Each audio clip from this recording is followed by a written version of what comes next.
What's up, sir? B, what's up? It's all good, man. All good. We've been having this conversation about the MVP award.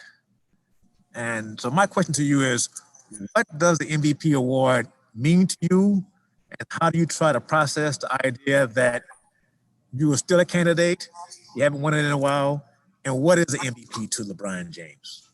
Well, I mean, for me personally, the MVP, I try to be that every night for my ball club and being available to them and being the best player on the floor every night. I mean, just being you rewarded that with that reward, it is something. It means something for sure. I'm not going to sit here and say it doesn't mean anything to me. And for me to be able to win it a few times in my career has always been special. And being in the running or hearing my name with some of the best basketball players in the league this year, again, it would mean a lot. At my age, what I'm able to do, what I've been doing this whole season, what I bring to the table every single night on both sides of the floor, it would mean an unbelievable thing for me personally at this point in my career. So we should see where the chips may lay. Dave? LeBron, Kuz said that you probably should have 8, 9, 10 MVPs. You have 4. Is there a number that you feel like when you look back at X amount of seasons where you're like, I should be at 6, I should be at 7? Is there a number?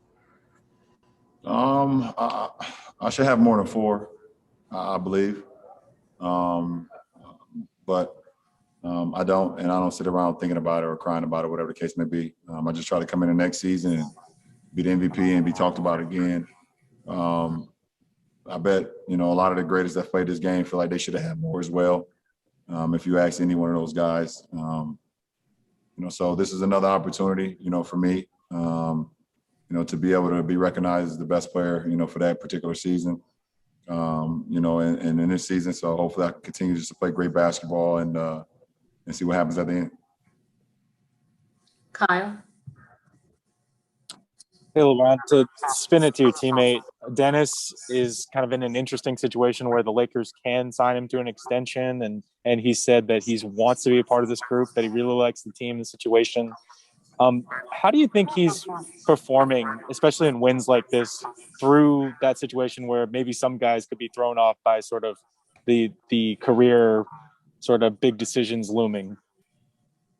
I think he's handled it great.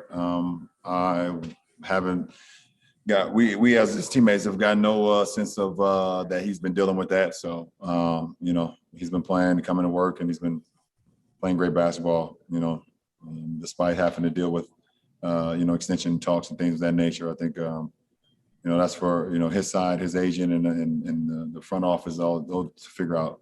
Us as his teammates, we just we support him on the floor. Obviously, we support him off the floor and off the court and things of that nature. But the business side, that's separate from us. Michael Duarte?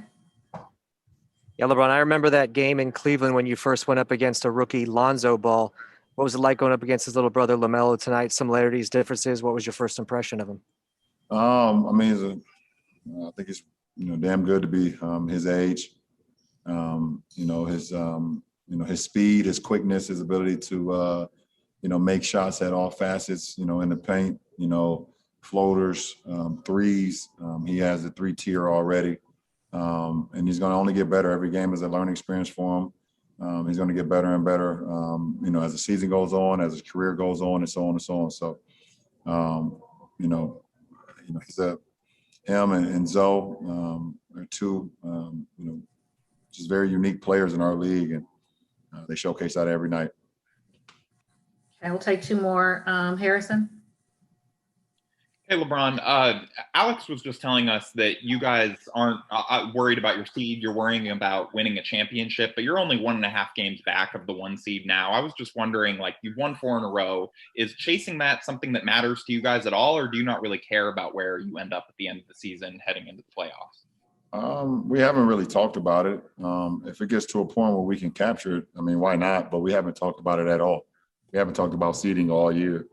We just talk about, playing championship basketball, through wins, through losses, whatever the case may be. That's what we talk about. And, we want to continue to get better, and we've gotten better since the break. And but the most important for our ball club is two things: it's playing championship basketball every night and being healthy. We're healthy and we're full. We compete versus anybody in the world. So that's what's important for us. And last question, Nick Hamilton. LeBron, with you, you've always been a historian as far as knowing whatever sport that you've been a part of and being a baseball owner. With Major League Baseball incorporating the Negro League records and an important time in baseball that the Negro Leagues were, what does that mean to you, and how important is that to you as well as us in the baseball community? I think it's overdue, well-deserved, and kudos to the MLB on bringing those seasons, those players, those stats into the full landscape of MLB. Obviously, the Negro League was huge and produced so many great players, produced so many great moments in baseball history, and it deserves to be a part of the MLB.